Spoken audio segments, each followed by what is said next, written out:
केजरीवाल जी का तिहाड़ से बाहर आना या उनको बेल मिलना ये एक न्यायिक प्रक्रिया का हिस्सा है। केजरीवाल और उनकी सरकार केवल आरोप लगा सकती है, शासन करने की क्षमता उनमें नहीं है। कुल मिलाकर के आम आदमी पार्टी की जो दोस्ती है टैंकर माफिया से। दिल्ली में इस समय सियासी हलचल तेज हो गई है। एक तरफ जहां पहले ही पानी की समस्या से दिल्ली वासी जूझ रहे थे और जिसपे खूब राजनीति भी नजर आ रही थी, वहीं दूसरी ओर आज दिल्ली के मुख्यमंत्री अरविंद केजरीवाल को बेल मिल सकती, वो जेल से बाहर आ सकते। जमानत का फैसला कल ही आ गया था निचली अदालत से, लेकिन आज वो जेल से बाहर आ सकते हैं। तो इसी पे हम बातचीत करेंगे। हमारे साथ मौजूदा सांसद इस समय बीजेपी से प्रवीण खंडेलवाल जी। तो सर क्या कहेंगे, लग रहा है ऐसा कि आज केजरीवाल जी बाहर आ सकते हैं, लेकिन वहीं दूसरी ओर ईडी जो है इस पूरे मामले को लेकर हाई कोर्ट में चली गई है तत्काल सुनवाई के लिए। क्या कहेंगे, क्या लग रहा है? देखिए, केजरीवाल जी का तिहाड़ से बाहर आना या उनको बेल मिलना ये एक न्यायिक प्रक्रिया का हिस्सा है और न्याय अपना काम कर रहा है। लेकिन बाहर आने का मतलब ये नहीं है कि जो आरोप केजरीवाल जी के खिलाफ लगे हैं वो आरोपों से बरी हो गए हैं। अभी आरोपों से बरी नहीं हुए। तो बेल मिलने के बाद इस तरीके की खुशी मनाना जिस तरीके की कल आप पार्टी के नेताओं ने मनाई, वो इस बात को दिखाई देता है कि उनकी सोच कितनी छोटी है। दिल्ली के लोग इस बात को जानते हैं कि लिकर स्कैम में बड़ा घोटाला हुआ, अन्य कई विषयों को लेकर के कई मंत्री जेल में हैं, अरविंद केजरीवाल भी जेल में ही थे। तो बेल मिली है तो वो जुडिशियल सिस्टम का अपना प्रोसेस है और हम सब कानून का सम्मान करते हैं। लेकिन इससे बड़ा सवाल जो है वो है कि आरोप जो उन पे लगे हैं और कोर्ट ने उनको जेल भेजा,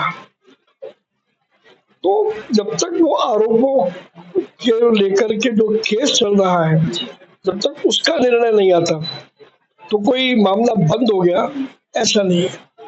वहीं अगर हम बात प्रवीण जी अगर आम आदमी पार्टी के तमाम नेताओं की करें तो आज ही आतिशी जी भी अनशन पर बैठी हैं, आपको मालूम होगा, और वो पानी की समस्या को लेकर अनशन पर बैठी हैं। आतिशी जो कर रही है वो जो उनके गुरु है अरविंद केजरीवाल, और जो टैक्टिक्स वो अपनाते थे ड्रामा करने की, आतिशी भी कुल मिलाकर के ड्रामा कर रही है।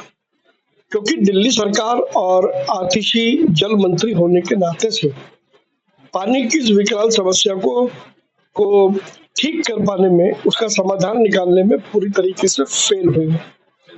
उनका ये कहना कि हरियाणा ने पानी नहीं दिया, प्रधानमंत्री हरियाणा से पानी दिलवाएं, ये तो उचित नहीं है। हरियाणा सरकार ने लगातार आंकड़े देकर के ये कहा कि दिल्ली को जितना पानी देने के लिए हरियाणा कटिबद्ध था, उससे अधिक पानी दिल्ली को दिया गया है।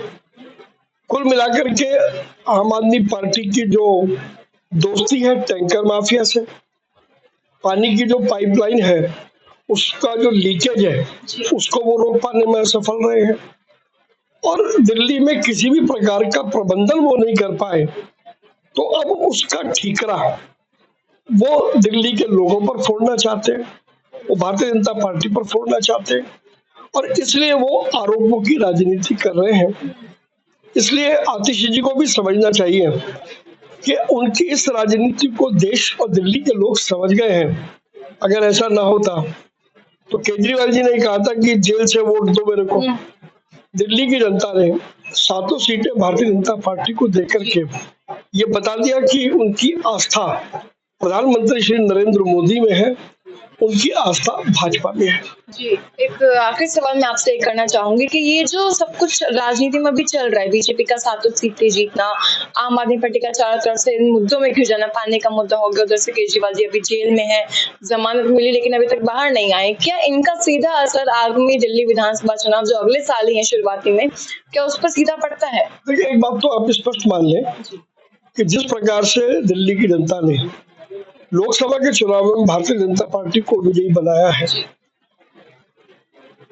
इबारत लिखी हुई है दीवार पर जिसको पढ़ने की जरूरत है कि दिल्ली विधानसभा के चुनाव भी दिल्ली की जनता भारतीय जनता पार्टी को जिताएगी। क्योंकि दिल्ली की जनता को पता लग गया है कि 10 साल में जितना बेड़ा गर्क दिल्ली का हो सकता था उससे अधिक अरविंद केजरीवाल जी की सरकार ने किया है। 10 साल में एक मुद्दा बताएं जो मुद्दा दिल्ली के लोगों का था और जिसको अरविंद केजरीवाल या उनकी सरकार ने हल किया। आप एक भी ऐसा मुद्दा नहीं बता सकते, क्योंकि मुद्दों को हल करने में अरविंद केजरीवाल जी या उनकी पार्टी की दिलचस्पी है ही नहीं। वो तो आरोप के नैरेटिव खड़े करते आए हैं। पिछले 10 सालों में उन्होंने आरोप आरोप और आरोप लगाने के अलावा कुछ और काम किया नहीं है। और दिल्ली की जनता अब इस बात को समझ चुकी है कि केजरीवाल और उनकी सरकार केवल आरोप लगा सकती है, शासन करने की क्षमता उनमें नहीं है। इसलिए दिल्ली विधानसभा में आने वाले चुनावों में भारतीय जनता पार्टी की सरकार बनेगी।